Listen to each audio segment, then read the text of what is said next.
Bom dia, querida pessoa, um prazer ter você. Há algumas semanas eu falei sobre o Evangelho de Dostoiévski, né? E hoje é a segunda edição, então, de uma curta série de evangelhos de alguns eruditos, né? Então, além dos evangelhos lá dos chamados evangelistas, Mateus, Lucas, João, Marcos, então agora eu apresento uma pequena série de evangelhos de alguns eruditos. Primeiro foi Dostoiévski, hoje é o Oscar Wilde e o próximo tchan tchan tchan tchan. Então aqui nesse canal nós queremos falar sobre aquelas coisas que nos animam, nos estimulam a buscar a melhor versão de nós mesmos pela integridade. Isso pode ser chamado também de um projeto, do tratamento de um projeto de autorrealização pela integridade. A integridade entendida como um conjunto de habilidades morais. E podemos falar também de uma forma mais sintética, que estamos tratando de um projeto moral. Existe uma coisa que pode ser entendida como projeto moral, um projeto humano, e é disso que se trata aqui nas nossas conversas. Bem, Oscar Wilde, um escritor irlandês, nascido em 1854, morreu em 1900. E eu, quando trago aqui alguma referência a personalidades intelectuais ou literárias, eu observo como eu cito gente do século XIX, né? Como foi um século profícuo, de muitas mentes brilhantes. E hoje, então, eu trago aí o Oscar Wilde, que é esse escritor inglês. Alguns dizem que ele seria um segundo Shakespeare, outros acham que isso é um grande exagero. O fato é que é um escritor maravilhoso. Eu tive contato, talvez você também, com o romance O Retrato de Dorian Gray.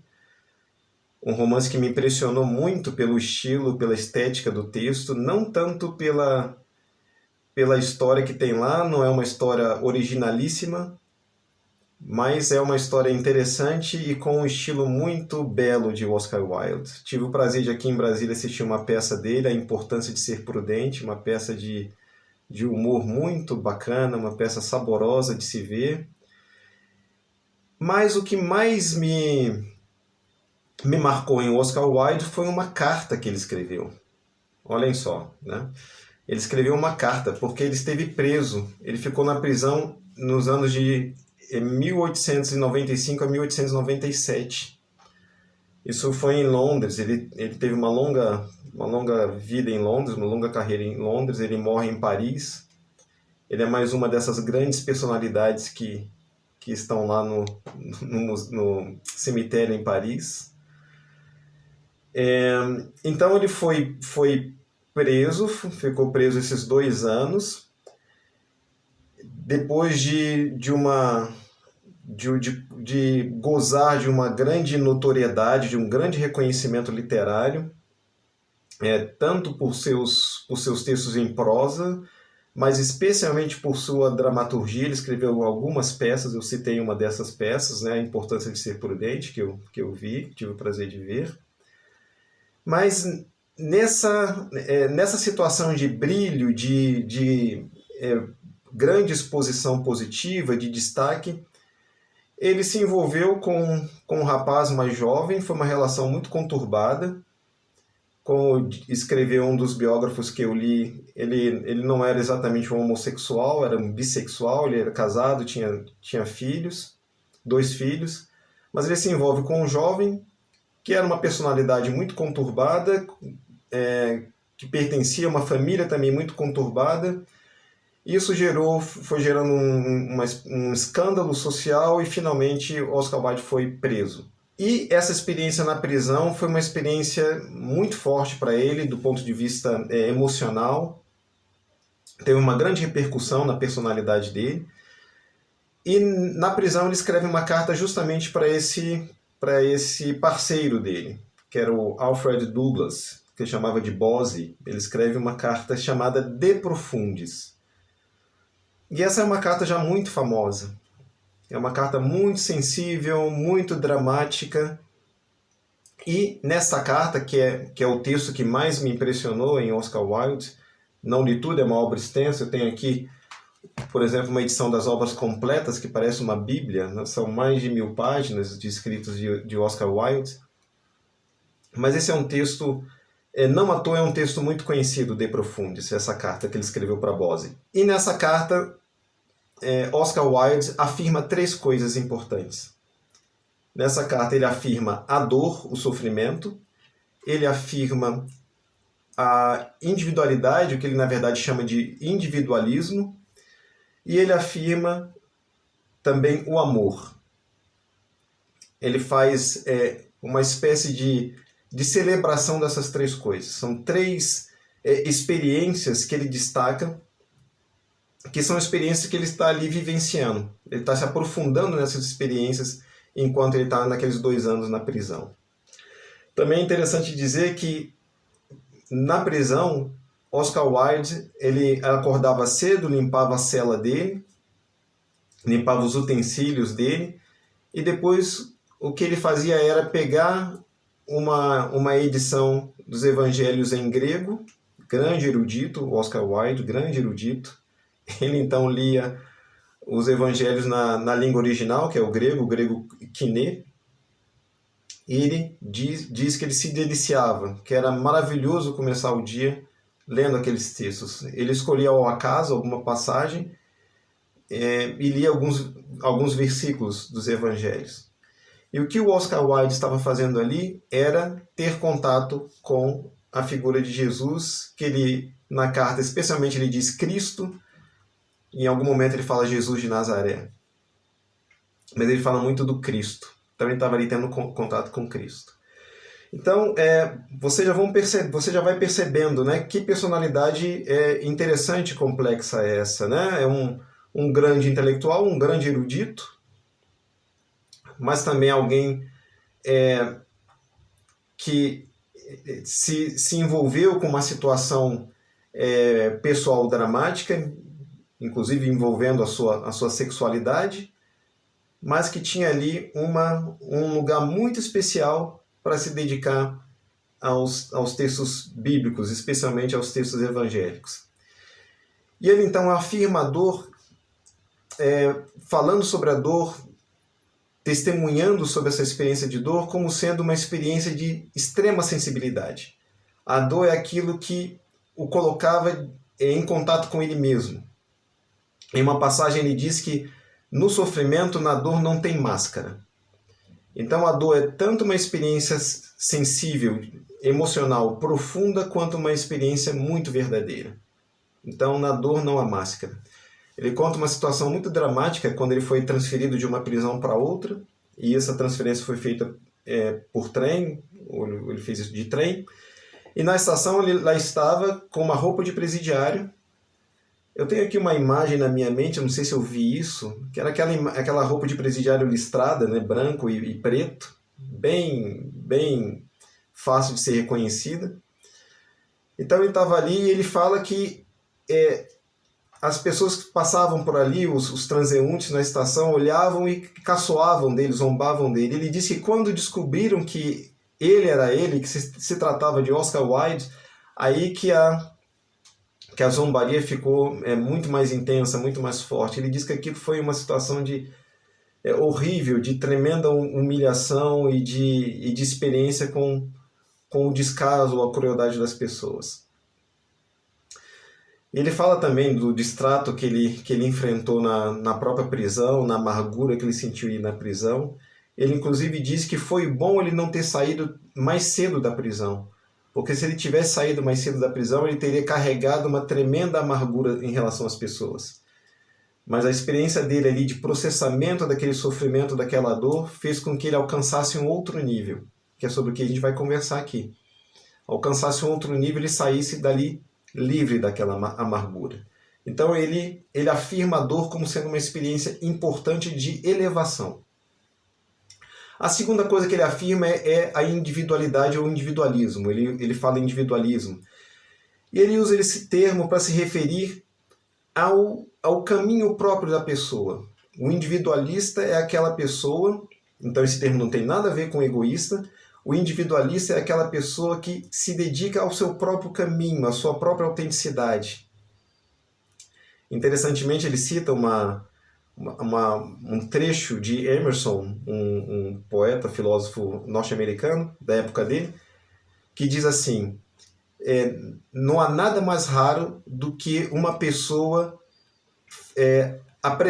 cometer um ato que seja próprio, que seja dele mesmo, que seja alguma coisa original, autêntica. Nada mais raro do que isso. E é isso que Oscar Wilde quer dizer com o individualista. O individualista é aquela pessoa que consegue expressar a si mesma, ela consegue alcançar a si mesma.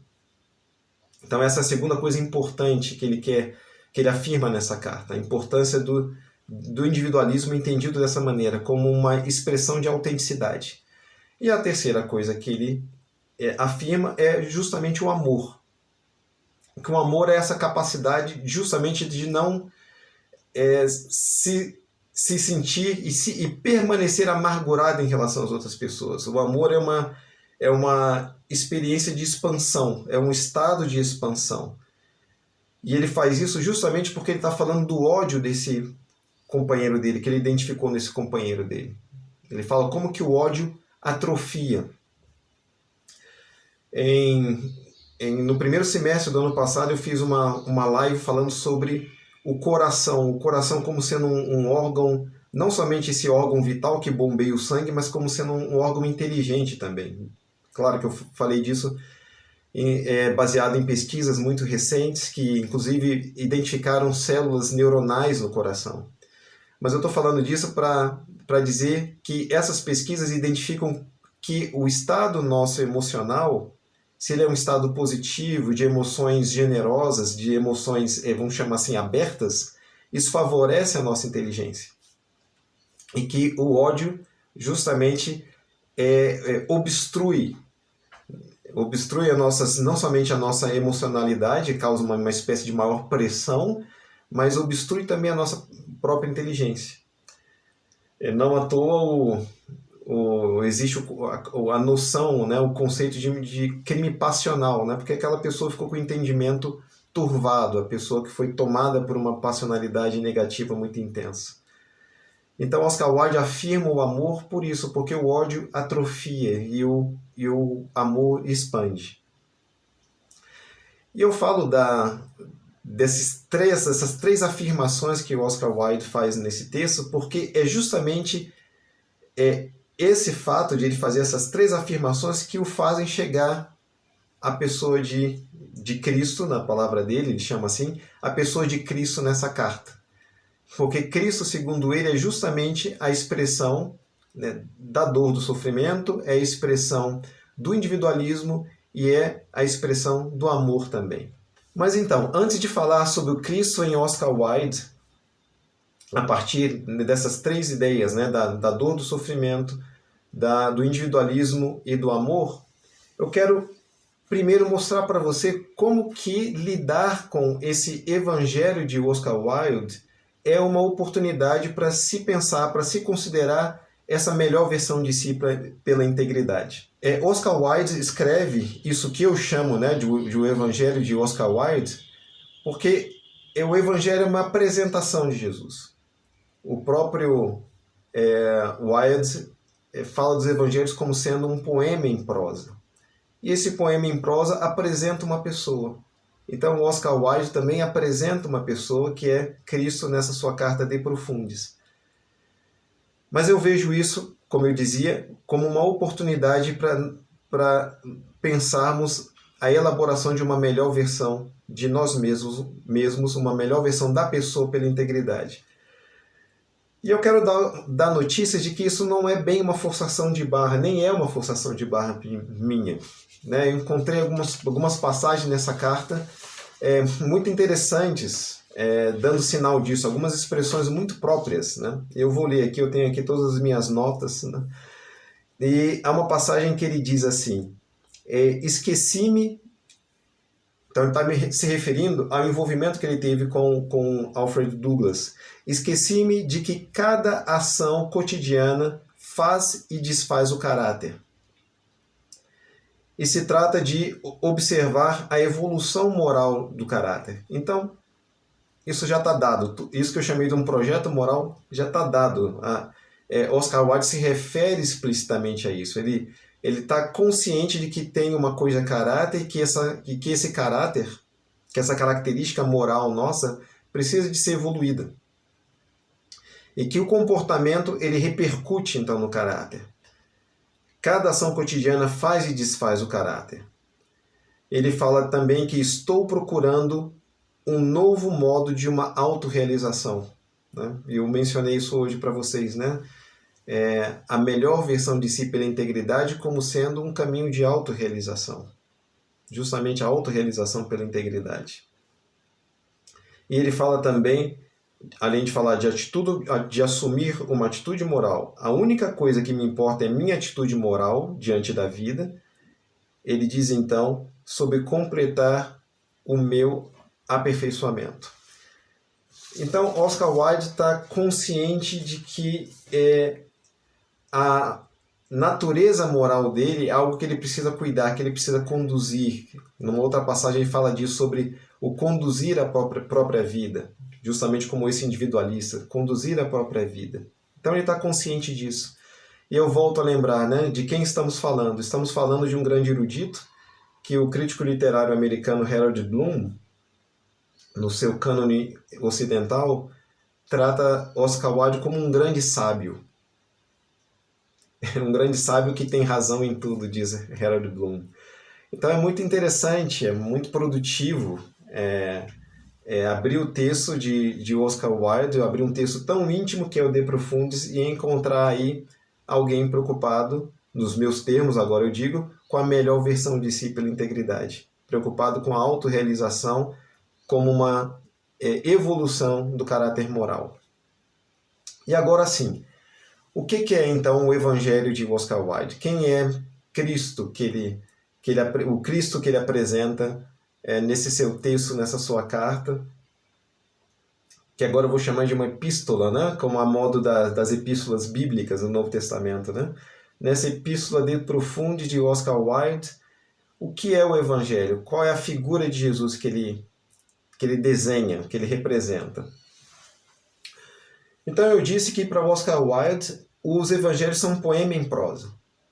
Então é óbvio que não haveria em Oscar Wilde uma perspectiva religiosa, uma perspectiva dogmática dos evangelhos. O que é já uma bela sugestão para nós. Né? Tomar esses textos da mesma forma. Esses textos como sendo uma profunda inspiração para a vida. Para aquilo que se quer fazer de si mesmo. Justamente porque se trata de um poema em prosa, porque os evangelhos são um poema em prosa, a primeira colocação de Oscar Wilde sobre Jesus, sobre Cristo também um poeta. Ele é mesmo um poeta, ele é mesmo um artista, ele quer dizer. Então ele compara Cristo ao artista. E ele compara Cristo ao artista por uma característica muito específica e muito própria do artista. Não só do artista, mas muito própria ao artista, que é a imaginação. Então, Wilde vê Jesus como sendo uma mente de uma enorme imaginação. Ele diz, é incrível que um jovem da Galileia tenha pensado que ele carregava o sofrimento de toda a humanidade. Que ideia surpreendente é essa? Que ele carregava o sofrimento de toda a humanidade anterior a ele, da humanidade contemporânea a ele, da humanidade futura a ele. Então, que imaginação é essa? E eu lendo o texto de Wilde, depreendi que com o termo imaginação ele está falando de duas coisas. Ele está falando, em primeiro lugar, de uma enorme intuição, de uma poderosa intuição que Jesus tinha. Intuição entendida como uma espécie de um mecanismo da mente para se alcançar soluções por vias não racionais. É como uma ideia que aparece quase que de uma maneira autônoma na mente. E sem a intuição, a própria ciência não teria avançado. E a grande ciência começa pela intuição. É um contato que a mente tem com ideias muito finas, com ideias muito especiais, e que depois produzem uma porção de de pensamentos, de raciocínios calculados e conscientes, mas essa é a intuição. Então, a imaginação de Jesus é poderosa como sendo uma intuição. E essa intuição é especialmente poderosa para compreender a humanidade, para ter acesso ao que é a humanidade. E nesse acesso à humanidade, diz Wilde, a principal produção de Jesus, por meio da sua imaginação, é dar expressão a tudo que não é expressivo. É dar voz a tudo que não tem voz. É servir de canal para tudo aquilo que é visto como pequeno e como indigno. Por isso a atenção de Jesus ao pobre, ao próprio sofredor, ao marginal. Jesus tinha uma espécie de apreço a esses que estavam fora de evidência, né? Que estavam realmente à margem da sociedade. Ele consegue olhar para esse, né? Inclusive a própria criança também, né? A infância, a criança é vista como uma fase específica e própria do indivíduo, do ser humano. É uma perspectiva muito relativamente recente, né? Mas antes a criança era vista como um pequeno adulto. Então Jesus coloca também a criança em evidência, né? Dizendo que a gente precisa de ser, de certa forma, num certo nível, como as crianças. Ele diz para entrar no reino dos céus você precisa ser uma criança. Então Jesus tem essa grande intuição, diz o Oscar Wilde, essa grande imaginação, que além de uma grande intuição, portanto, também uma grande empatia. Essa é a segunda forma minha de entender a poderosa imaginação de Jesus. Intuição e empatia. E numa passagem, Wilde diz que a moral de Jesus é toda simpatia, como toda moral deve ser. Olha que beleza, né, de formulação. A moral de Cristo é toda simpatia, como toda moral deve ser. Wilde usa a palavra simpatia. No século XIX, ainda não existia a palavra empatia, que eu acabei de dizer. A palavra empatia é criada por um alemão, o Theodor Lipps, sobretudo nos seus estudos sobre estética. Então, a empatia era uma forma de certa maneira, entrar dentro da obra de arte, de sentir a obra de arte por dentro, né? Então, dentro, patia, pathos, sentimento, paixão, né? Então, o Theodor Lipps cria essa palavra no final do século XIX. Então, o Wilde ainda não lidava com ela. E essa é a palavra simpatia para falar sobre essa mesma coisa, que estar em conexão com o sentimento dos outros, especialmente com o sofrimento dos outros. Tem um importante livro de Adam Smith, que é o Tratado sobre os Sentimentos Morais, e ele fala justamente sobre simpatia. E o teor dessa palavra naquela época é o que nós hoje chamamos de empatia. Então Jesus era uma poderosa imaginação, porque tinha uma grande intuição para compreender, para solucionar no sentido justamente de ter acesso ao drama humano, especialmente o drama humano pelo sofrimento, e a sua grande imaginação se manifestava também como uma empatia, que é ter essa percepção, né, do drama das pessoas. A segunda característica importante que Wilde destaca em Jesus é justamente aquela, já mencionada no interesse do próprio Wilde, de ser um individualista. E Jesus era individualista justamente porque Jesus estava em absoluto contato com ele mesmo. Absoluto contato com ele mesmo para ele ser autêntico, para ele não fazer nada por conveniência, não fazer nada que fosse para meramente agradar, não fazer nada que fosse para usar uma máscara que lhe desse autoridade, que lhe desse alguma espécie de poder. Ele renunciou a tudo isso. Quando eu falei sobre o Evangelho de Dostoiévski, no seu poema em prosa, que é o Grande Inquisidor, dentro do livro Os Irmãos Karamazov, Dostoiévski apresenta em seu Evangelho, então, apresenta Jesus como sendo justamente aquele que primou pela liberdade. E primando pela liberdade, ele renunciou a poder, ele renunciou à autoridade também. A autoridade que daria a ele a oportunidade de exercer mando sobre as pessoas. Então não era isso que ele queria também. E ele também não queria manipular as pessoas pelo estômago delas. Então é assim que Dostoiévski apresenta Jesus, né?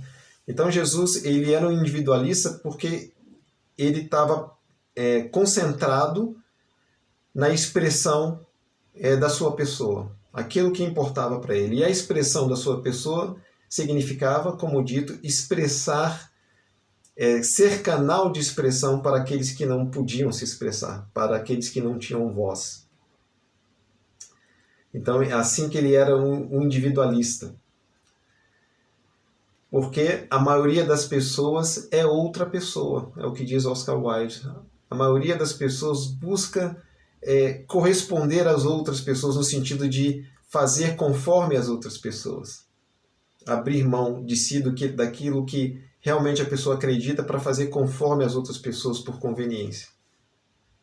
Então Jesus diz, não, né, eu tenho aqui algo para expressar e essa coisa vai ser expressa. Não importa que isso vai me custar. Então, o individualista é o autêntico. Outra característica especial de Jesus era o perdão, a ideia do perdoar, ao ponto de perdoar o inimigo. E o Wilde diz, porque é somente em função do inimigo? É somente para o bem do inimigo? Não é para o bem do inimigo, ainda que isso possa causar bem ao inimigo. Perdoar o inimigo é importante como sendo uma atitude de amor para si mesmo, para consigo mesmo. Porque se você não perdoar o inimigo, se você carregar a amargura, como o Oscar Wilde disse que carregou durante um tempo dentro da prisão, se você carregar a amargura, você vai ser preso, você vai ser prisioneiro, você vai ser cativo pela amargura. Isso vai te atrofiar, isso vai ser um ódio que vai te atrofiar. Então, perdoar o inimigo é uma libertação, né? Como o amor é uma libertação, como o amor é uma expansão. Então, esse é o outro ensinamento nesse evangelho de Oscar Wilde. E sobre o sofrimento tem um ponto muito importante. Oscar Wilde diz que, para Jesus entendia na sua imaginação poética, que uma grande ideia ela não vive por si mesma, ela não se sustenta por si mesma. Uma ideia ela precisa de uma imagem. Então a sua ideia, pela sua imaginação, a sua ideia de ser expressão daquilo que não tem expressão, de carregar a dor, né, daqueles que sofrem, aquilo precisava de uma imagem. Então Jesus, nessa sua imaginação, entendia que essa ideia, né, de carregar o sofrimento dos outros, isso precisava de uma imagem. Então ele se torna a própria imagem de sofrimento. Ele vive a sua paixão, né, é assim chamada, né, a paixão de Cristo. Ele vive a sua paixão porque aquilo é o seu ato, é a sua atuação, né, no seu papel na existência, em que ele se torna a figura do próprio sofrimento. Né, ele se torna o cordeiro, né? Ele se imola, ele se oferece para então ser a expressão desse sofrimento. É interessante novamente fazer uma comparação com o Evangelho de Dostoiévski, porque no Evangelho de Dostoiévski, Dostoiévski também fala qual é a imagem de Jesus. Então, para o Wilde, a imagem de Jesus é a imagem do sofredor. Para Dostoiévski, Jesus é a própria imagem, oferece a sua própria imagem como um guia para a autorrealização.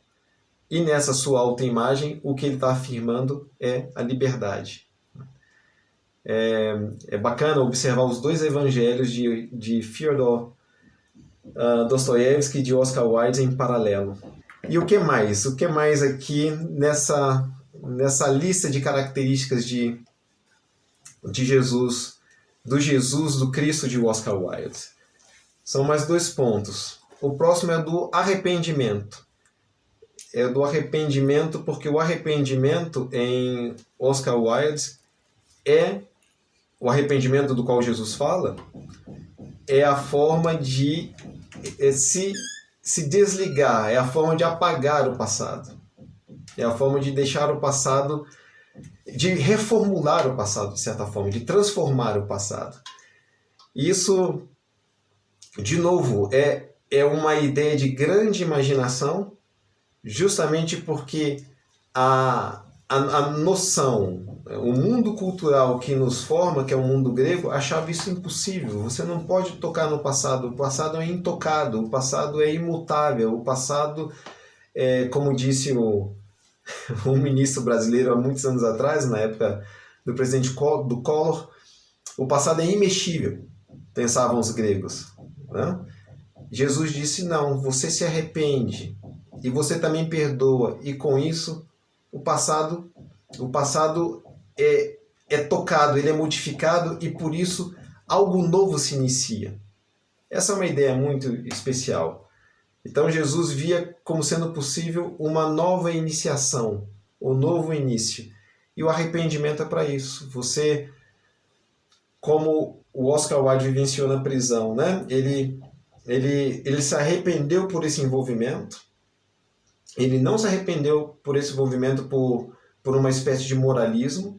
Ele se arrependeu por esse envolvimento porque ele se envolveu com uma pessoa egoísta e sem imaginação, uma pessoa que só tentou manipulá-lo e ele não atentou para isso.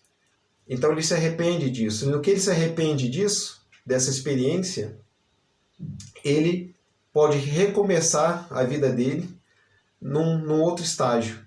Justamente por meio dessa experiência de sofrimento, mas ele recomeça a vida dele justamente cuidando da sua evolução moral, da evolução moral do seu caráter. Então o arrependimento dá a chance de um novo início.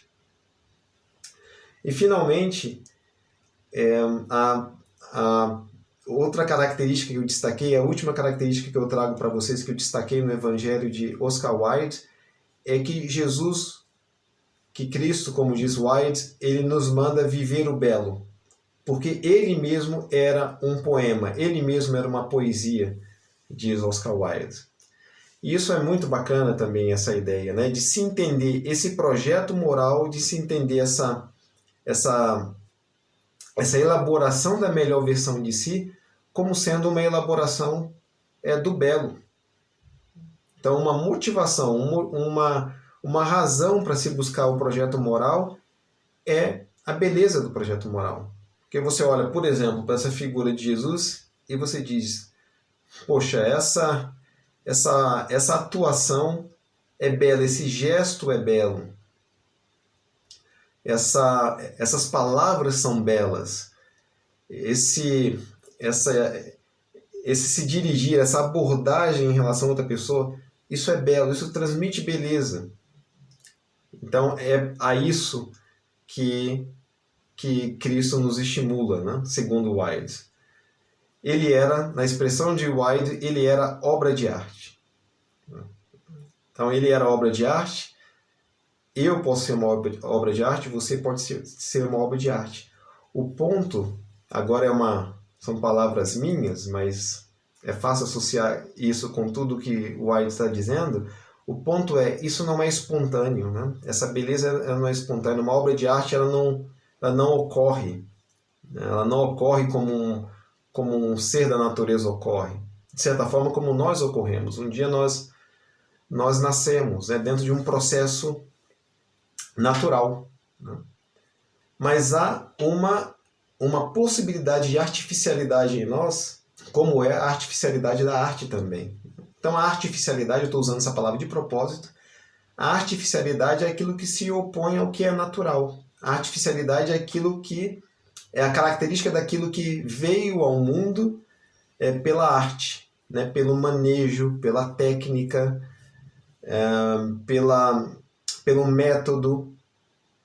Então nós, como Jesus, só podemos ser uma obra de arte por arte, por artificialidade, por método, por disciplina, vamos dizer assim. Então essa busca da melhor versão de si, essa elaboração da melhor versão de si pela integridade é uma elaboração, né, conforme Oscar Wilde, é uma elaboração artística também. É uma elaboração artística que vai lançar mão das experiências dramáticas da vida, especialmente da dor e do sofrimento. Eu já fiz uma live toda dedicada a isso, porque a dor e o sofrimento são uma oportunidade para esse autoaperfeiçoamento. Você pega essa dificuldade, esse obstáculo, essa sensibilidade da dor, e você então vê mais, você enxerga mais, olha mais fundo, você sente mais, você reflete mais, você projeta o que é a dor dos outros também. E isso tudo gera expansão, pode gerar expansão. Então, um grande erro, a partir dessa oportunidade que o Evangelho de Oscar Wilde nos apresenta, o grande erro é tratar, ou seria tratar essa figura de Jesus como sendo uma figura religiosa, especialmente pertencente a religiões. Não, ele está aí à disposição, está aí à nossa disposição como estava à disposição do Oscar Wilde, né? Como uma moral de simpatia ou como uma moral de empatia e como uma moral como tal, de beleza e de virtude. Esse seria o acerto, né? Se dirigir a essa figura como sendo uma figura humana, mas como uma figura humana de poderosa imaginação. Então é isso, o incentivo é para que você busque essa inspiração, né? Quem sabe até ajudado por Oscar Wilde, lendo De Profundis, lendo essa carta de Oscar Wilde, mas busque inspiração nessa figura de Jesus porque ele é uma obra de arte. Então é isso que o Evangelho de Oscar Wilde mostra para nós, que eu quis trazer para você e que espero ser estimulante, né? Então Oscar Wilde acordava na prisão de manhã cedo, limpava a cela, limpava os utensílios e ia ler o Evangelho. Ele ia ler prosa, poema em prosa, e contemplar uma obra de arte numa expressão humana. Tá bem, querida pessoa?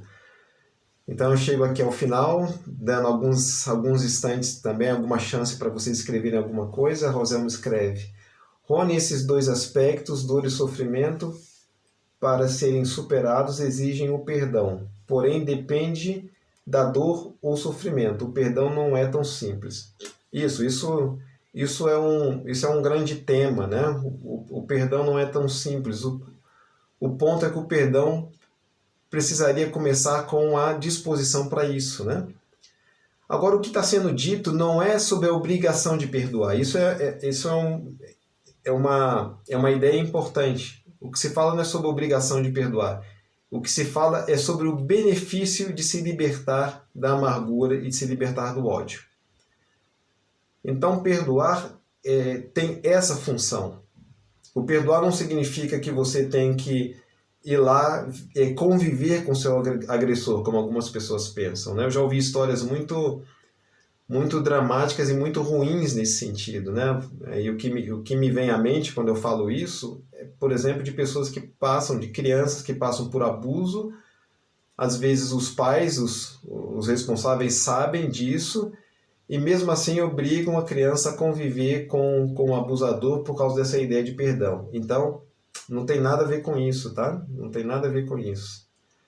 Por isso que, na sua sabedoria, o Oscar Wilde está interpretando e iluminando essa ideia de perdão como sendo uma capacidade a se desenvolver para ser livre, para limpar o coração. É uma atitude, a gente pode chamar até de sanitária, né? Limpar o coração. Lembro de uma frase forte do Nelson Rodrigues que diz: não tenha pressa em perdoar, a misericórdia também pode corromper.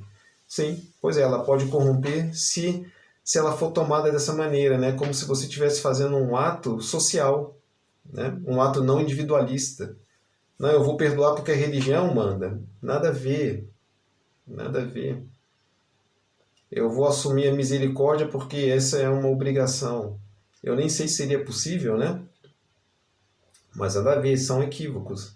Nós estamos falando de um caminho de autorrealização. A importância do individualismo é o fato, do individualismo como está sendo apresentado aqui, especialmente hoje, é o fato de você não fazer isso porque mandaram. Ninguém manda no individualista. O individualista faz porque ele tem clareza do propósito, da finalidade do que deve fazer. E, para falar desse projeto de moralidade, isso implica também beleza. Isso não fica de fora. A vida de moralidade, a vida de virtudes é uma vida de beleza. É aí que se encontram poetas, se encontram filósofos, se encontram ateus e agnósticos, inclusive muitos reconhecendo essa figura de Jesus, eles se encontram aí, reconhecendo que a moralidade, esse projeto moral, ele é necessário por isso, porque ele é uma vida de beleza. As virtudes são uma vida, compõem uma vida de beleza. Então, perdoar e ter misericórdia fazem parte disso, né? E não fazem parte de uma obrigação. Porque senão não seria próprio, né? Não seria autêntico.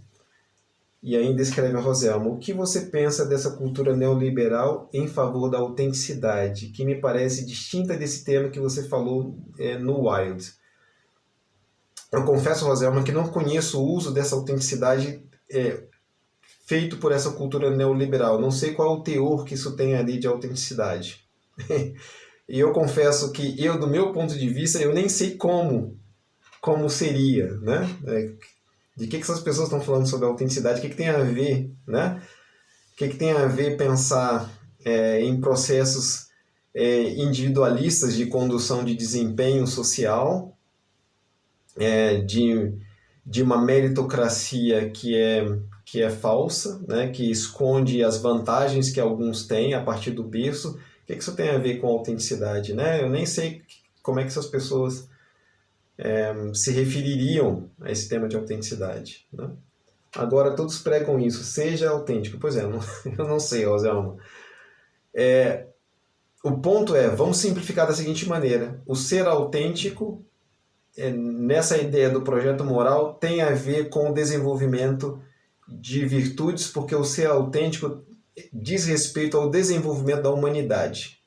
Jesus, como um individualista, como um autêntico, ele se aprofundou na humanidade, em conhecer a humanidade, na humanidade na sua potencialidade para o amor, na sua potencialidade para as virtudes. No caso de Jesus, e talvez na experiência de cada um de nós, quase que invariavelmente também por meio do sofrimento, né? Então essas duas coisas Jesus desvelou, né? Como que o sofrimento é um caminho, não um caminho que se escolhe, mas é um caminho que se aproveita para o aprofundamento da humanidade. E a Roselma ainda escreve: mas que me parece, esqueço o outro. Sim, pois esse é o risco dessa história de autenticidade aí, está associada a uma ideia de meritocracia, a uma ideia de narcisista, talvez também, né? De se virar e de não colaboração. Certamente é por aí que talvez vai essas coisas. Então tem que se ter cuidado muito para a semântica das palavras, né? A própria palavra moral tem semânticas negativas também, né? E eu estou justamente aqui também nos ajudando a gente usar esses termos da cultura, que não dá mais para a gente jogar fora, mas lembrar do aspecto positivo desses termos. Tá bem? E, bem, quem não fez ainda, se inscreva no canal. Tão ou mais importante do que isso, compartilhe essa comunicação com outras pessoas, deem aí os sininhos, os likes, para promover esse tipo de conteúdo, né? Promover esse tipo de conteúdo que tem uma porção de coisas que funcionam, que existem para inibi-lo, né? Vamos dar força para esse tipo de conteúdo, porque no final das contas é disso que se trata, né?